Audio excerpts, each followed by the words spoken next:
Hello friends, আসসালামু আলাইকুম। Welcome back to my channel. আশা করি ভালো আছেন। খুব সহজ একটি রেসিপি নিয়ে আজকে আপনাদের সামনে হাজির হয়েছে। আশা করি রেসিপিটি আপনাদের পছন্দ হবে। তাহলে চলুন আর কথা না বাড়িয়ে আজকের রেসিপিটি দেখা শুরু করি।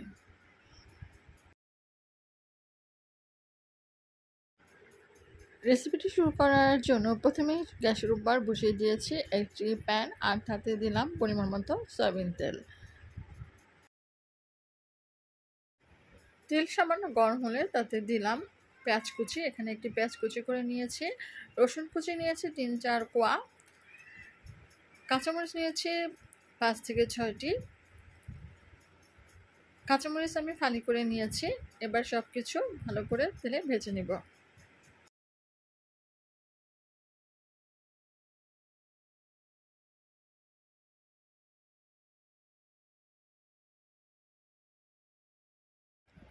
পেঁয়াজ ও রসুন ভাজা হয়ে গেলে তাতে দিচ্ছি মরিচের গুঁড়া 1 চা চামচ, হলুদের গুঁড়া 1/2 চা চামচ এবং স্বাদমতো লবণ। আমার চ্যানেলে আরও অনেক সবজির ভাজির রেসিপি আছে, যার কিছু লিঙ্ক আমি ডেসক্রিপশন বক্সে দিয়ে দিব। আপনার প্রয়োজন হলে সেখান থেকে দেখে নিতে পারেন। সব কিছু ভাজা হয়ে গেলে দিয়ে দিয়েছি ঝিঙেগুলোকে আমি আগে থেকে ছোলা ছাড়িয়ে টুকরো করে নিয়ে পরিষ্কার করে ধুয়ে রেখে দিয়েছিলাম, আর এবার সেগুলোই দিয়ে দিয়েছি।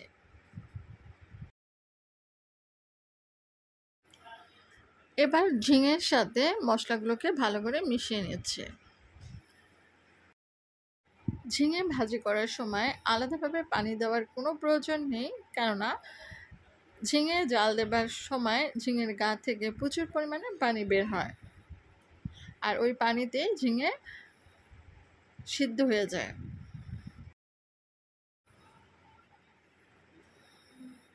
পানি যখন শুকিয়ে যাবে এবং তেল এরকম উপরে ভেসে উঠবে, তখন বুঝবেন যে আপনার ভাজি করা শেষ। আর তখন চুলার গ্যাস অফ করে নিয়ে গরম গরম পরিবেশন করবেন। আর এই ভাজিটি করার সময় অবশ্যই গ্যাসের আঁচ মাঝারি করে রাখবেন।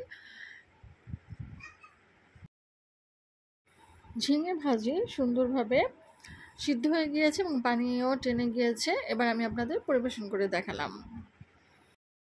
তাহলে এই হলো আমার ঝটপট ঝিঙে ভাজির রেসিপিটি। আশা করি আমার রেসিপিটি পছন্দ হয়েছে।